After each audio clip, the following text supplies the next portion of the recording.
everybody, and welcome once again to the return of the show. My name is Abraham, and with me is my co-host Ben, and today we are talking about Attack on Titan, Season 4, Part 3, Chapter 1, and Chapter 2. That was a fucking mouthful. Yeah, it was. I had to make it really, a lot, because I haven't been here in a while, so I had to make the entrance nice and grandiose and big. Yeah. Hi, everyone, by the way. People have been wondering where you went. Yeah, I just went to go pick up the milk, and thank you for your concern, everyone. I just having some medical problems, so that's why this has been a little bit delayed, but I'm not dying anymore. Yes. We're good. It was really shocking because we had a plan, not for a live stream, but just to originally record an episode, and I woke up to a 5 a.m. text of, I'm in the hospital. Yep, I'm going and then radio silence the rest of the day. I was like, is he dead? Nah. I do not know. It was an Instagram post 12 hours later. I'm fine. Just with a peace sign. But, we're here to talk about Attack on Titan. We're here after, a fucking year and a half? Oh, my God. A year and a half wait for... Okay, I just want to say something. Yep. These were good episodes. They were fine episodes. Sure. I'm a little salty on the amount of wait that I had for essentially just getting to the next story beat. I mean...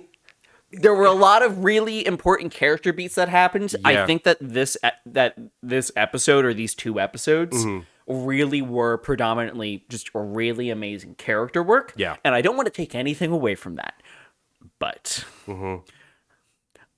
I am not happy with having to wait another 6 months. I mean, it's better than waiting for Part 3 when you don't know when it's going to come out.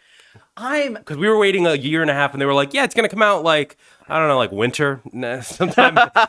They're like, fuck it, you'll deal with it. At least now we have a date. Yeah, Attack on Titan has had easily the wonkiest release schedule, and I do think that a lot of it has to do with how close everyone wants to be to the manga and Isayama's involvement with it. Plus, also, Mappa is just... They had Chainsaw Man. They had Vinland Saga.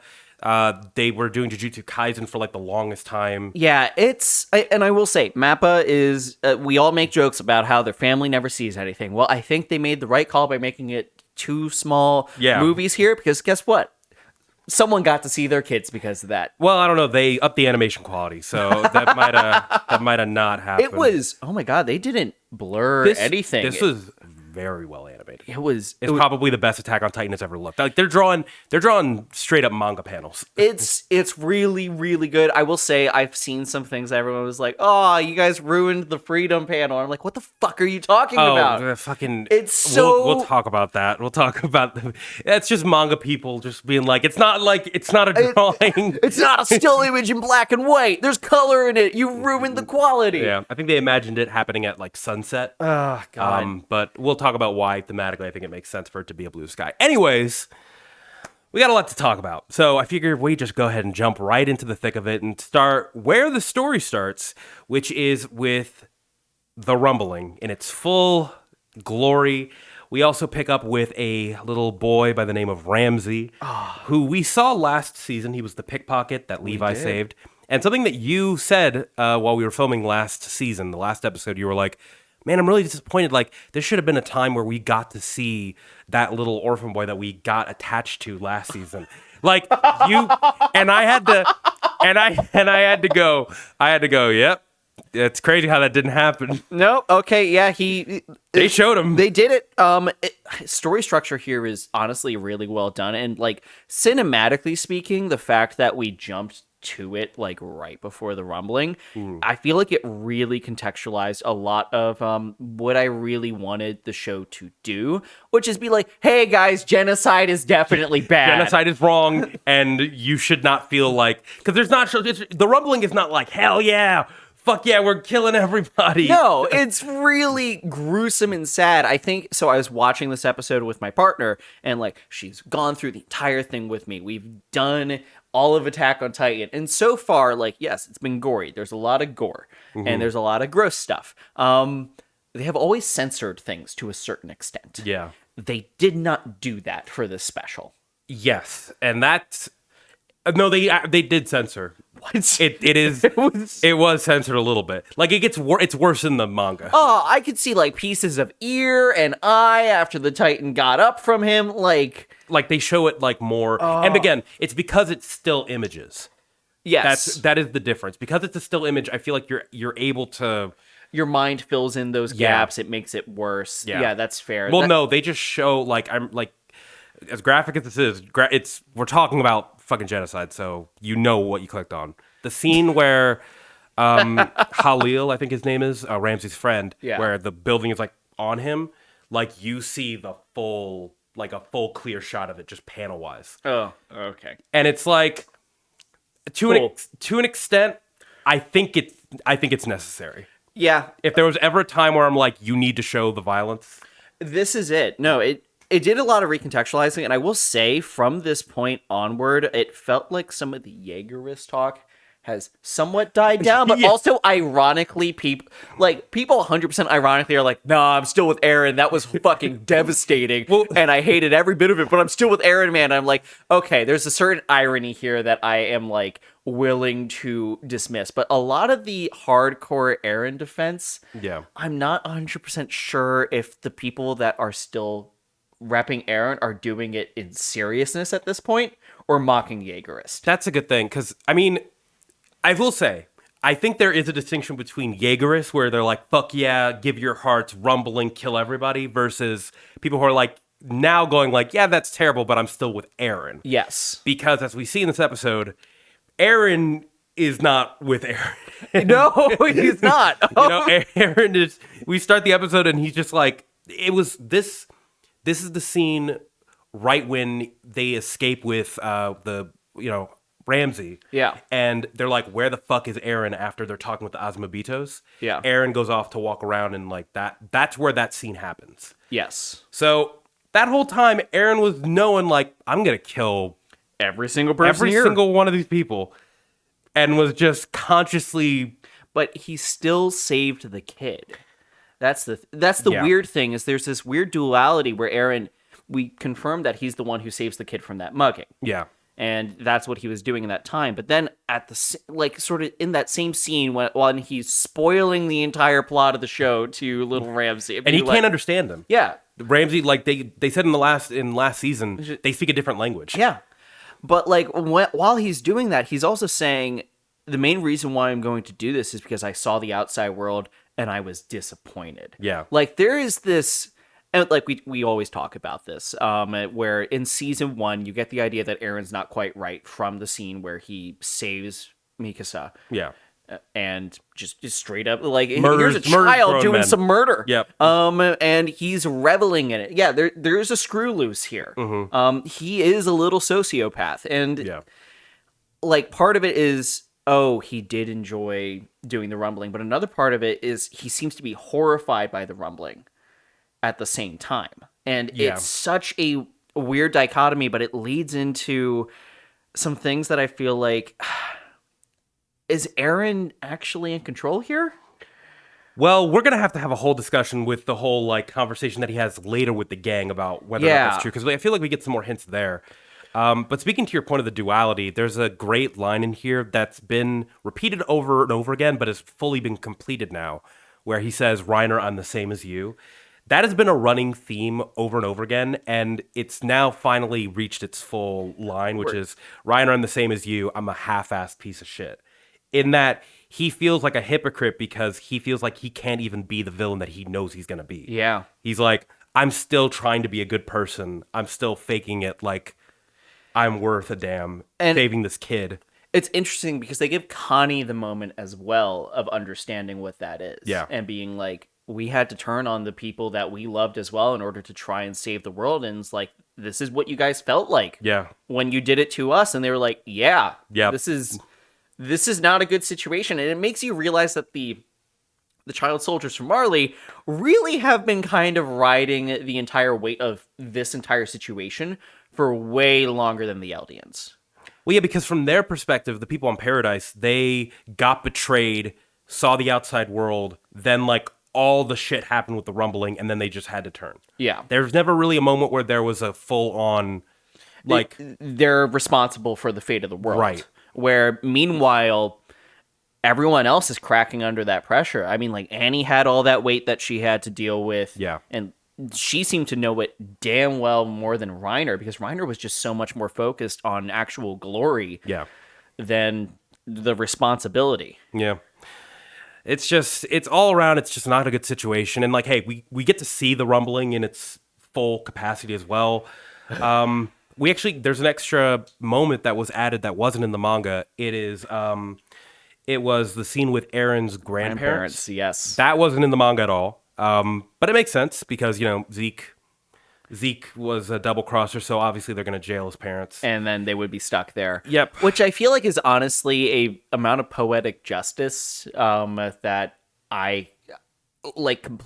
It baffles me that wasn't in there, because I'm like, oh, yes, it's the people that kind of caused this mess due to their own sort of self-hate. Yeah. Because they're the ones that sort of spun this thing into happening. And like, that's one of the things that I love about this is like, there's no exact moment where this happens. Everything always falls on individual characters, and even the smallest things, as far as they were doing what society had taught them that they needed to do.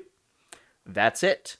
And because of that, they helped contribute to a series of events that would lead to the end of the world. Yeah. I mean, that's really what every character is doing. They're realizing that they all, like, as much as Eren is the one that's like driving the ship right now, or controlling the rumbling to an extent, every character in the show has laid the groundwork for this to occur. Yes, except for Falco. Yeah, you're right. Falco's just been along for the ride and been getting like done. Yeah. Poor buddy. Well, let's talk about other characters that we did meet on this little part 1, part 2 journey. Let's talk about Armin and Annie, otherwise known as Arnie. Arnie, it is confirmed, baby. We got the ship. Yeah, it's been my favorite ship in this entire show. The ship happened on the ship. Indeed. Yep. Honestly, it's so funny because like after that happened, I was so stressed out watching the rumbling approaching, because they weren't cutting to the boat being off the water. Nope. And I was just like, you're fucking joking. Like, is Annie going to dive right now because of the fucking rumbling? And no, she got away. But like the amount of like, oh, we're not even going to show the boat being safe until it's already, yeah. I was so, because we already know they swim. Yeah. Yeah. So like you would have thought like, oh, they're not. Oh, they're just fucked anyway. Yeah. But no, they got shockingly they got away. Yeah, because they were only swimming to the continent. Now they're at the continent. They're just kind of like stop. Yeah, I think. Anyways,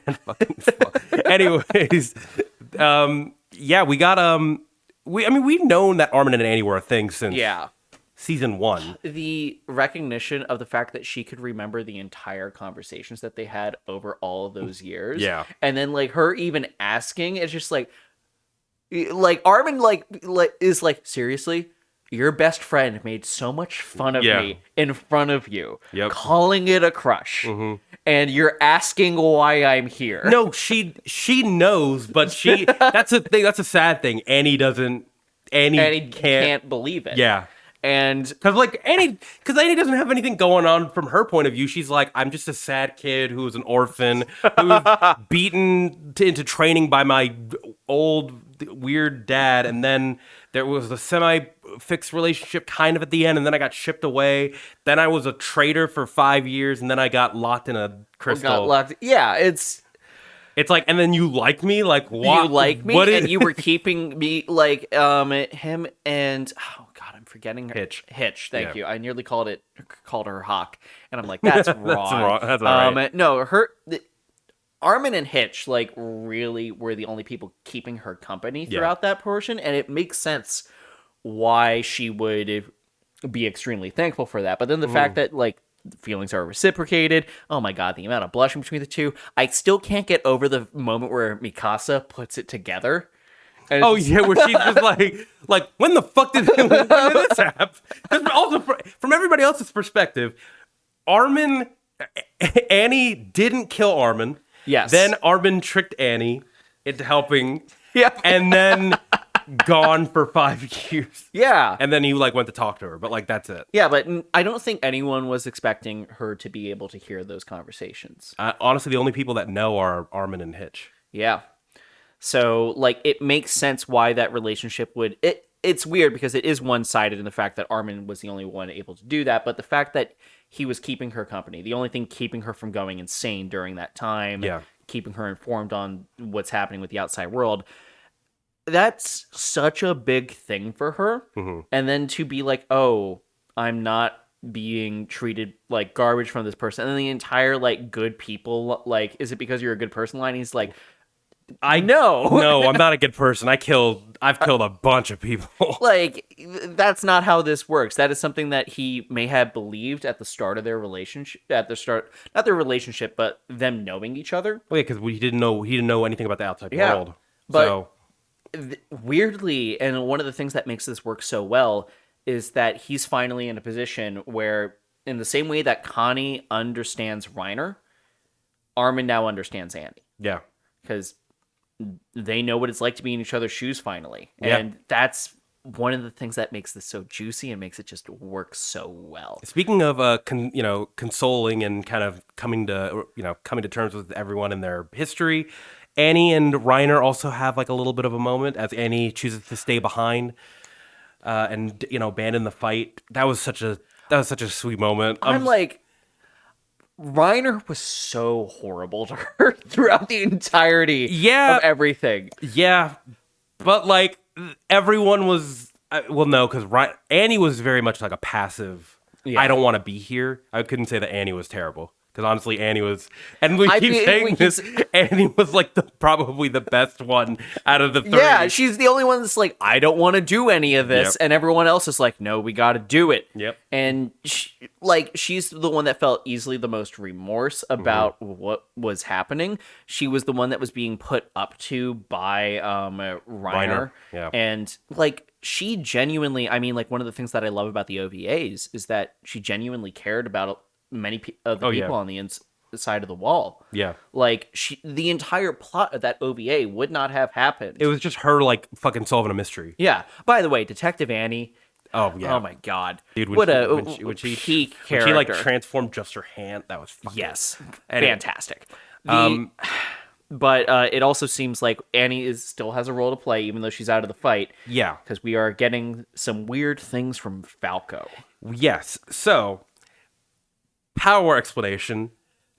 The female Titan, they finally say it, has the ability to take on the attributes of other Titans if they can swallow things. They can manifest more abilities. Interesting. And this has been shown because she has been able to call pure Titans like Zeke. Yes. So assume that she has some of the Beast Titan.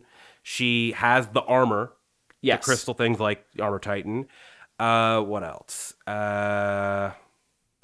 Well, they also allude to the fact that may be just something that happens when you mix spinal fluids as well. Because Eren can do the same thing. Yeah. But I think it's the female Titan has the higher... higher affinity and potentially the ability to do that without necessarily eating the entire Titan. Yeah. Just like having... Yeah, like she has a little bit of everything. And it seems like this is now leading into something weird with Falco, where she's explaining to Falco, like, oh, you might have more beastie appearance because you have some of Zeke's spinal fluid in you. Yeah. Which is the reason why, instead of just being the jaw Titan, it's like a jaw bird Titan. Yep. And that's also, it seems that the kids are very keen on that Falco can help. And there was a line earlier in the show that I'm just like, it has to be it. Wow, wouldn't it be great if we could just have a Titan that could fly? Oh yeah, literally, that was like in the first or second episode of season 4. Yeah, it was like, it's one of McGath's lines. Season 4 opens with a shot of Falco reaching for a bird. Yes, which gonna be a big deal on that. It's a bird-like Titan. It picked a bird-like appearance. I think that eventually, at some point, Airship's going to have a problem. They're not going to be able to get it back up again, and they're going to need it back up. And Bird Boy. Airship? What do you mean airship? The flying boat. Oh, the flying boat's done. Oh, I mean, I figured it's... No, that flying boat is not going to fly again. They are... The scouts... Oh, you're right, because he took off the fucking wheels. And they don't know more fuel. You're right. Okay, so they're going to need to fly again, and Falco's going to be able to deliver. Yeah. That's pretty much what's going to need to happen. The question is like, I'm trying to piece out what Annie can do to help speed this up. Like, what's Annie's contribution to Falco other than eating Falco? Which I don't think she would want to do. No. I mean, presumably, she could potentially gain flight powers if she were to take part of him. Interesting. Maybe. I think that's the implication, that it's if a she possibility. could eat a little bit of him, Yeah. just like, give me some of your hair, and then we Yeah. can both fly. Maybe. That I don't would be know. dope. I don't know if it's going to happen or not. No. But I will say, speaking more back to what we were talking about Falco and how he's like the purest boy. Yeah. It makes sense why he's out of every character, why he's the bird.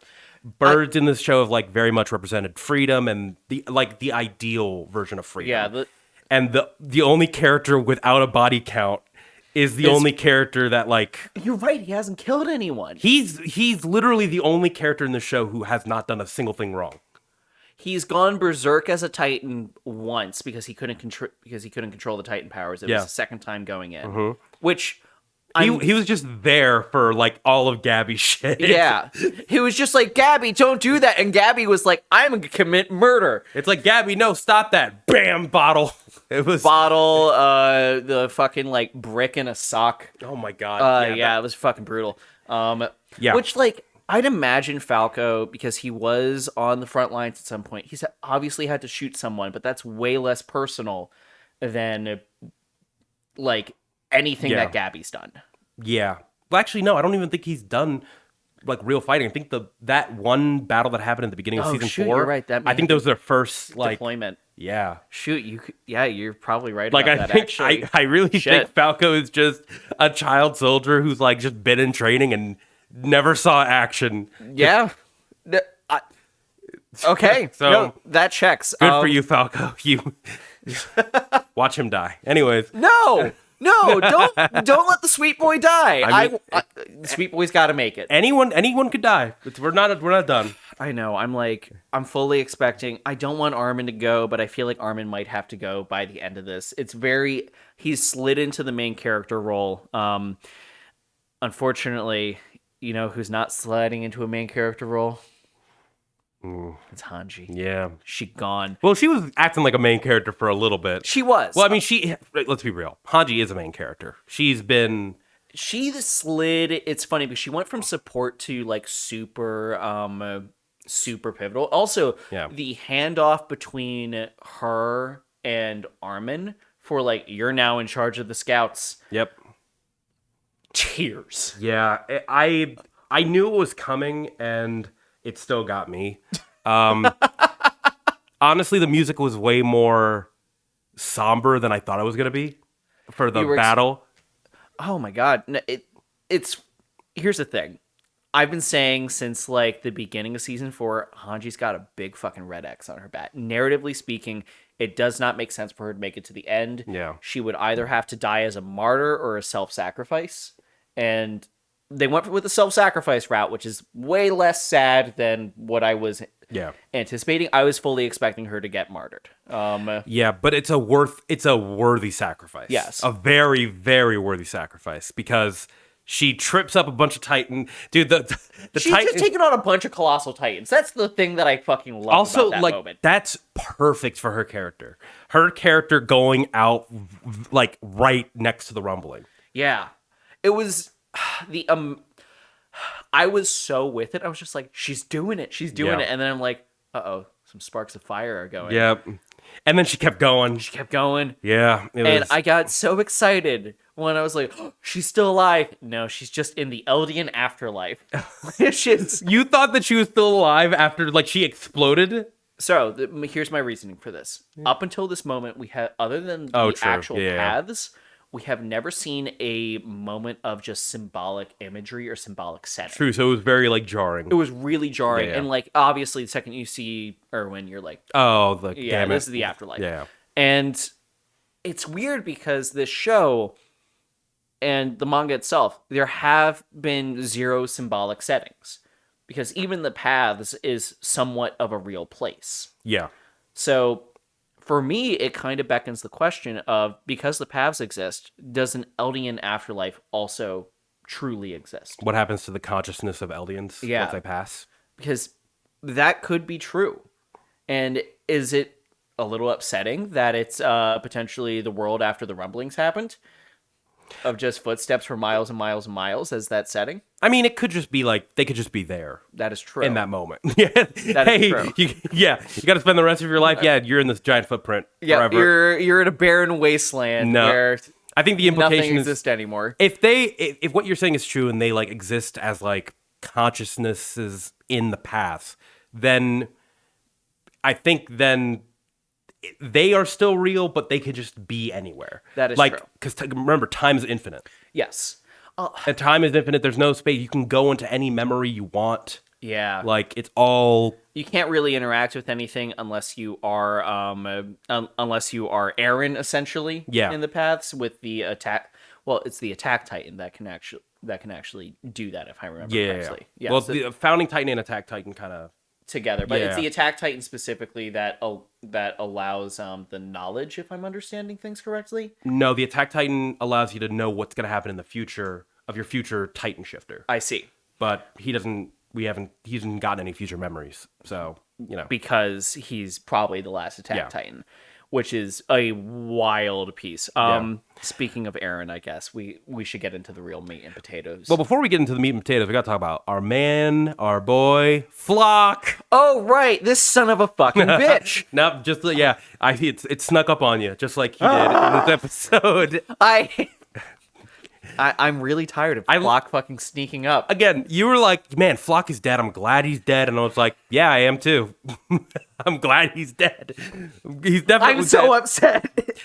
I will say, I've never screamed at my television more. Really? No, because I viscerally hate this character. He's a fantastically written character. Yeah. I like what he does for the story. I hate him so much. Oh, because he's not a good... He's a bad person. Yeah. And also the amount of people, like, for once on TikTok, people stopped calling him the GOAT and were like, man, this guy just won't fucking die. Yeah, he's a cockroach. Yeah. He really is. Oh my God. And I remember even when reading that panel, because remember, this is around the time where I remember I was doing month-to-month readings. And I remember that panel, like, everybody was like, man, who's that person in the corner? And then turn next page, full panel, Flock, just like dead in the eyes with a gun pointed at everybody. And we were all like, what the fuck? And You're not supposed to be here. And he clung to the he went in the water, and then he did his ODM gear to hang onto the ship and just... He just waterboarded himself. Yeah. He didn't even ski. That's the problem. It was probably like, what, at least 12 hours? Oh my God. I'm like, yeah, absolutely. How the fuck? He's very determined. I'll give him that. I give him credit there, I guess. Yeah. I'm really, really not. It happened. He delayed things. He's the reason why Hanji's dead. Yeah, he is. Because if he hadn't done it, then Haji would have needed to sacrifice. Yep. And there is I think there is something poetic about both him and Hanji dying in the same episode. I think because Hanji we've known before, like she's very much been the, genocide is wrong. Like I understand why we're trying to, save our people, but like, no, I cannot abide by this. Yeah. Whereas Flock is like, fuck yeah, Eldian Kings, let's go. Yeah. Yagerist for life. So the fact that both of them die by the rumbling's hand. So I think, technically speaking, he... Mikasa he was killed him. by ODM gear to the throat. And then the rumbling kind of like... Yeah, but the fact that it happened simultaneously means that his ideology doesn't get to live on through a main character, while Hanji's is passed down through literally the rest of the cast. Yeah. Like, Hanji's sacrifice does mean something symbolically in that moment, where his death means the death of an ideology. Because here's the thing. He was the leader of the actual Yagerist movement. He was an important figure there. Yeah. Without him, the head does kind of fall off because Eren isn't in a position to lead and never will be. No. And honestly, he never was. The Yagerists were always a tool to get what he needed, and he wasn't even full frontal with most of them on what was actually going to happen. Yeah. And his like true motives, which is just save fucking Armin, Mikasa, and everybody else. Yeah, like those were the only people that matter to him. And it's... Okay, now we should probably talk about Eren, because Eren's whole thing is like, oh no, you guys actually stay free, which goes into something that I talked about previous episodes. Yep, so Eren, while they're on the flying boat, Reiner has like kind of a conversation where he's like, yeah, Eren is kind of doing a lot. And speaking as somebody who's also been there, I would want to die if that were me. And then Armin's like, yeah, it's also kind of weird. We can just use our Titan powers, even though he could stop us. And he's like, yeah, maybe he wants us to stop us. Boom. You called. I'm here. Yeah. And that entire thing is just like, hey, you guys aren't going to talk to me, so you gotta do what you're gonna do. Try to stop me. Wink, wink. Which leads into, again, we're going back to those previous conversations about Eren and just what the fuck is going on in his mind? like who's actually in control here? Because and this leads into several theories of mine that have been like kicking around in the brain, and I'm starting to think are more true and true. Okay, go for it. First of which, I always was kind of wondering Reiner, like I always was a little bit on Reiner's side. I'm like, oh, maybe he wants them to kill him, because this is something that I called attention to last season as well. Like, why can they still use their Titan powers? Yeah. Eren's letting them do this. He knows that they're going to go after him and try to stop him. Plus the whole thing about him pushing Mikasa and Armin away. Yep. Like to try to antagonize himself so that they would not side with him. Yeah. That's a really important thing, which then leads into an additional bit here. Mm-hmm. What if Eren's plan is he has to do the rumbling because he knows that it has to happen? That is something that has been foretold. It is a part of fate. And strangely, the one person that isn't free at all is Eren. Because once that was written in time and he knew that it was going to happen, he was a slave to fate the moment that happened. Yeah. Which is like the poeticness of Eren not being free is fantastic on that, and that he gave true freedom only to his friends. The other thing is that potentially Eren is like, well, another solution here might be perhaps I do start the rumbling. Perhaps that happens and we scare everyone off, but I have been foretold that I will start a true rumbling. I have not been foretold if I will be stopped. If I am stopped by Eldians of the Island of Paradise, technically speaking, that might look to the rest of the world like the Eldians saved them from a madman who started the rumbling. Yeah, it's very much it creates a blur in the status quo. Yeah. And they have an audience. Exactly. Especially in this moment, because like once we're like getting to the final battle, there's this entire thing of like, oh, we're sorry we were racist. Yep. And I swear to God, we will never do anything like this again. Please, dear God, save us. Well, what's funny is it's not a plea to stop Eren. Oh, no. Or even to ask forgiveness from the Eldians. It's a pledge, like, if we make it out of this, we're never doing this again. We got to stop, because like this can't happen.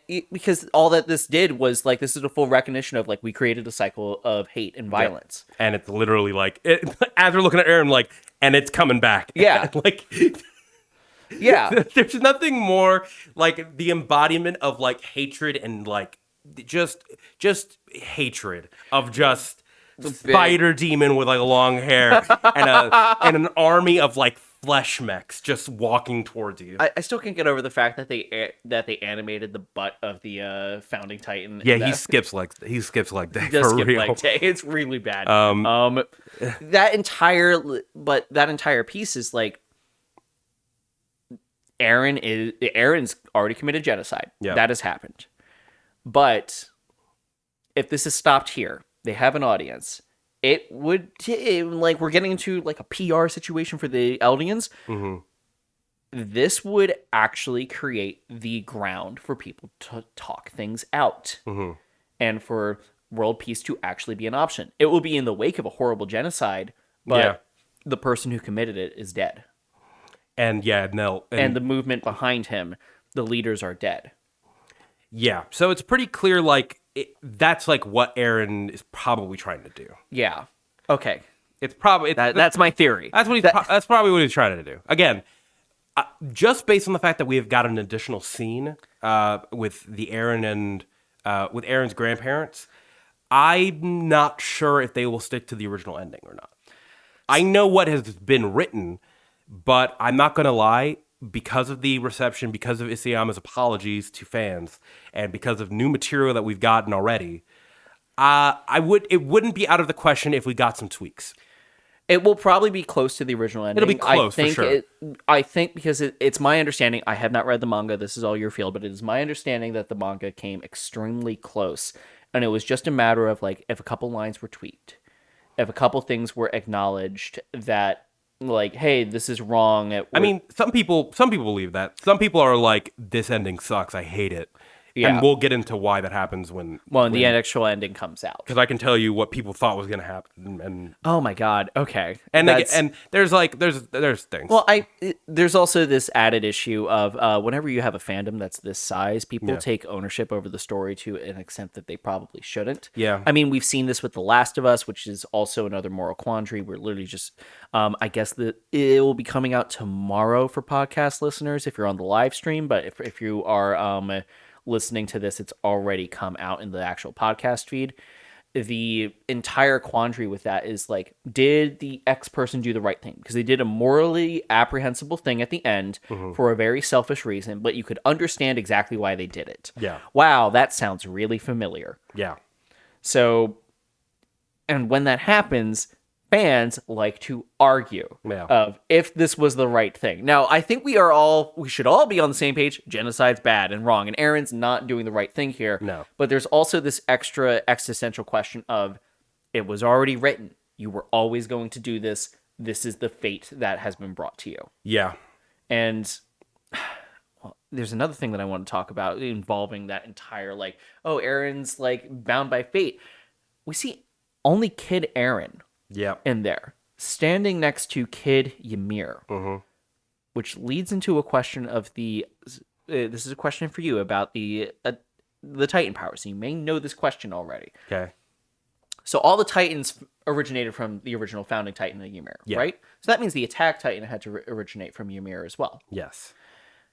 So this is one or two things. Either the attack Titan is Ymir's will being executing itself over these millennia, and that's the way that it's manifesting. It is a way of Ymir keeping control over whoever the next attack Titan is, and ultimately speaking, she's in control of Eren, or Ymir just knew the future at some point.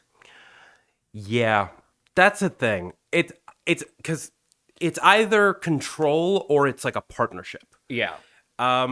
Based on, I don't know, based on the fact that both Eren and Ymir are standing side by side, it feels like a partnership. Feels like a partnership, and also the titling of the first episode and the episode where Ymir's backstory, where it was like from you and then to you. So I think it's more like, I think that the attack Titan is Ymir's like inability to fight, and like her, because like Ymir's like whole life, she's been a slave to other people. Yeah, she's never like had the will.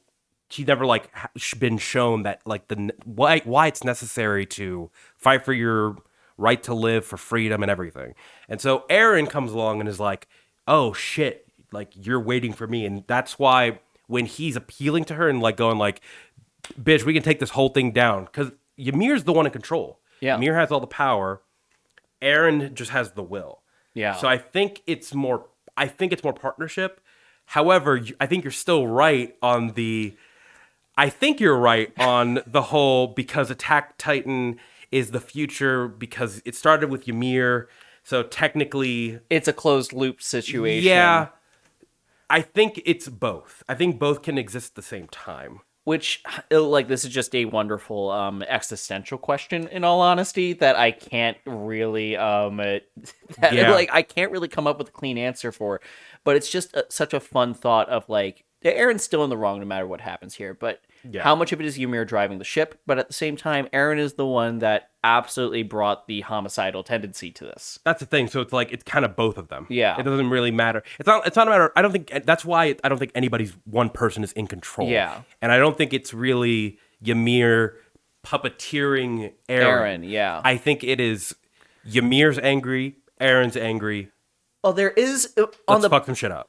On the puppeteering thing, I will say the design for the Attack Titan, the founding Titan in Eren's form, is very like, he does look like he is a puppet marionette. which I think is more to show that he isn't free due to the fact that he is binded by fate. Yeah. But it's such an interesting philosophical quandary of like who's in control with Eren, like the question of fate. You can make an argument. Yeah. Because like again, the whole closed loop, the fact that Eren knew that he was going to do the rumbling, and like the fact that all of like a future version of himself was around at the time that he was born and was appearing to Grisha in the past, that's a whole thing. I also think it's also necessary to kind of step out of that and go, it doesn't really matter who's in control and like who's like whether or not Eren is directly responsible because, or even that like it's Eren's fault that this is happening because this is a history that has kind of been playing out for 2,000 years. Yeah. And in a way, I think Eren was just the right person to pull the trigger, is what this boils down to. Yeah, but like King Fritz was the one who enslaved Ymir. Yeah. Reiner did all that shit. And like all these characters over all these centuries, and even the parts that we don't know really a lot about. Yeah. They've all just committed terrible, terrible acts. And it's all been compounding. And then eventually, something's got to give. That's fair. So I think I will say, as far as like this final scene is concerned, what a cliffhanger to leave us on. Oh yeah. I'm so this is the part where I'm like, the branding for this show has me so upset. Yep. Because we have been promised the final season of this for so long, and it keeps just getting. And here's the thing, I don't think that they're actually. I've seen a lot of people arguing, "Oh, they're stretching it out for money." I don't necessarily think. Oh that's no, the case. they're absolutely. It's definitely production. It's production. That's all it is. It's hard to animate, takes time. Plus, they're doing a bunch of different projects. Yeah. And they'd rather give us something now than make us wait longer. Yeah. I think they're like the trade-off would have been like either you wait until all of it's ready, or we give you some of it now and some of it later. I think the biggest problem is that when Mappa acquired this, they made a really bad decision of calling it the final season. Yeah. Because what they could have just done is fucking called it Season Attack 4. of Titan Shippuden, because it was a time skip. And technically speaking, we have had 2 seasons since. Yeah. Like, it is... We're up to like almost episode 30. Yeah, like, it's... This easily was actually... Like, there's been multiple arcs adapted. Yeah. And now the last arc is being adapted in essentially 2-hour-long specials. Or... A movie, essentially, that's just been split into 2 parts. So it easily could have just been different. Yeah. And there would be less people mad, including me, because I'm like, I can't plan for this. Yeah, like, I will say I'm kind of like neutral again. I know what's gonna happen, Yeah. so that's why I'm like, I understand, but also deal with it. Sorry.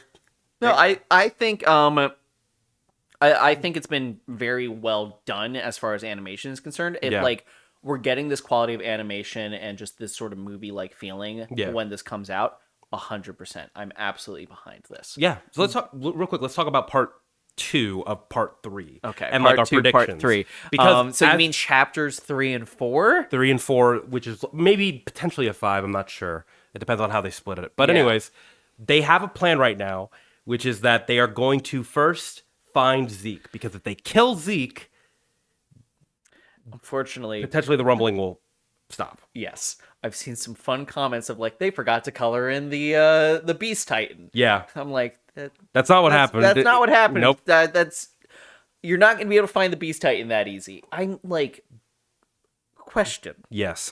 It seems like it could just summon the Beast Titan from its bones, because now Ymir's in charge and Ymir could just make a Titan. Yeah. Well, those aren't bones. I mean, those aren't bones. It's hardening. Oh, because it's the it's like puppeting a Titan out of the Warhammer Titan's abilities. Warhammer Titan. Oh my god! Warhammer Titan can create weapons. Titans are weapons. So Warhammer Titan plus Founding Titan is like fucking dumb OP. Oh my god. Okay. How? Okay. This leads into a follow-up question. Okay. Okay. So it just made a Titan that's from weapons, and Ymir has been connected to all the Titans. how many other Titans can it make? Is it just going to make a bunch of Zeeks, or is it going to make a bunch of Annie? Like, can it make Titans that are not in it? That's my thing, because it's the founding Titan. Yeah, and also all of the Titans. It's the founding Titan. It's the source. Yes, it has memories of everything. Like, this feels, I feel like you're being really quiet, which shows me that I might be getting on something. Look, I'm just letting you know, we're at the final episode. This is the final fight, guys. Whatever you think is going to happen, it's not going to, like, they were even being like, yeah, we just got to find Zeke, and Riner, like, tackled him and, like, disconnected him, and everybody's like, yeah! I'm like, guys. This is not going to be that easy. We're gonna, you thought Hanji's death made you cry? We're gonna, no! We'll get ready to no! It's gonna be, because there's like 5 of them, and they're fair. up against God. Yeah, okay, and you know what? How many of them? Shoot! Oh man, like, Connie is not. Yeah, so who's dying? Okay, think? Well, Connie's a squishy little boy compared to, like, literally Mikasa, who is just a Titan on her own, and the actual Titans, and then of course, God, John's not making it out of there.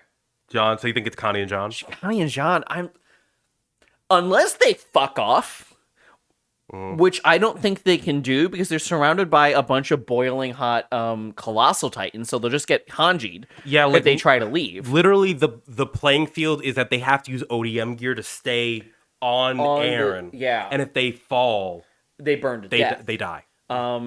Which is way more high stakes than any other ODM fight that we've ever had. Yeah. Where the terrain is... like, you can land. Yeah. Because before they've been fucking fighting in buildings and cities and towns, they're like in the sky. Yeah, like this is miles up. Honestly, it's kind of nice from a fighting standpoint and combat choreography, because this is like the final stakes of what this could actually be. Yeah. As far as like, what's the craziest ODM fight that you could have? In the sky, the floor is quite close to literal lava. Yeah. And it is not safe up there either, because there's now potentially, I'm guessing, multiple scary named Titans.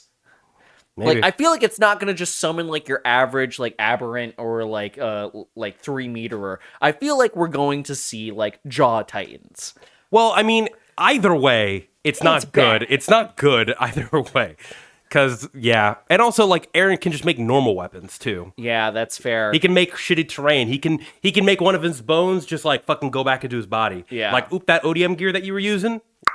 I'm also, like, because another thing that's really important here, but I don't think he has had the practice with it because of how devastating it is to just do normal practice runs with it. Armin's Colossal Titan would be a great tool if he could control it the same way that Bertold could. Because if Bertold was able to create limited blast, Bertold was able to transform into the Colossal Titan without completely wrecking everything around him, it would still not be great for the people immediately around him, but like he was able to do it right next to Riner without Riner dying, right next to Eren without Eren dying. Yeah. It was much more of a controlled situation. Yeah, well, they even said, like, you're the best bet, so I think their game plan is Armin's just gonna, if it goes bad, Armin's just gonna go, all right, we gotta nuke him, and then just go full. Yeah.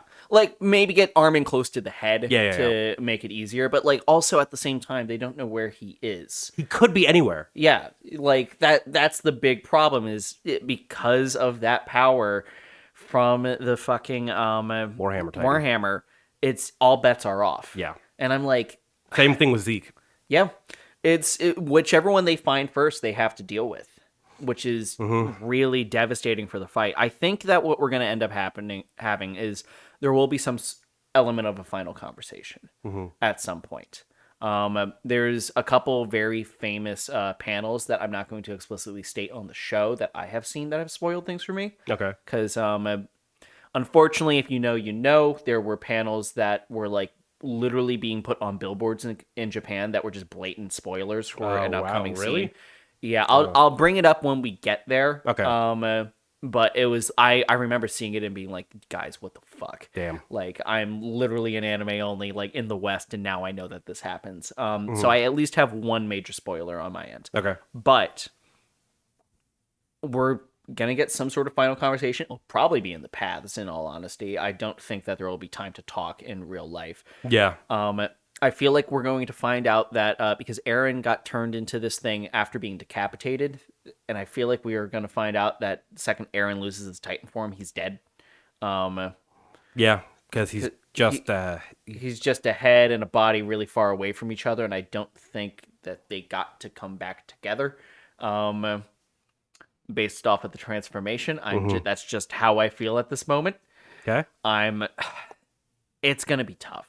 It is going to be tough. I think that we're going to get in there. Eventually, they're going to save the day. Peace treaty will be signed, and Eren will go down as the opposite. What's the opposite of a martyr? He's the bad guy that he'll go down as the scapegoat. Yeah. In order to get all this essentially cleared away, and we'll get a bittersweet happy ending. But a happy ending for our main characters, but a characters, bittersweet ending for everyone else and the world. I think, because here's the thing. I don't think that there will ever be a true happy ending. I do think that we will get it, leaving world peace unachieved by the end of the story would make everything seem like it was for nothing. So I think we will get that. Thematically, it just doesn't make sense for us to not get that by the end. But there will be horrible sacrifice. Things will be irreversible after this fight. Either people will die, people could get turned into things. Because that's still a possibility. Because remember, we talked about it being a partnership. We don't know what Ymir wants to do. We don't know if Ymir is going to start lashing out the second that they get close to stopping the rumbling. Yeah. So, like, they could deal with Eren, but not Ymir, and then that could be still a problem. Yeah. So, that's just another thing to have to deal with, unfortunately. This is all speculation. I got none of the actual answers, but unfortunately, this is just... There's too many things left unknown. Yep. Well, we will know in about 6 months. So, join us then, everyone, as we take a look at Attack on Titan Season 4, Part 3, Chapter 3 and 4, potentially 5. If you like this episode of The Return of the Show, please be sure to like and subscribe and check out all of our podcasts on all of our podcasting apps, Spotify and Apple Podcasts. My name is Abraham, that is Ben, and this has been The Return of the Show. See you in Part 3, Part 2. Part 3, Part 2, Chapter 3, 4, 5. 4, 5. Yes. Yeah. Bye!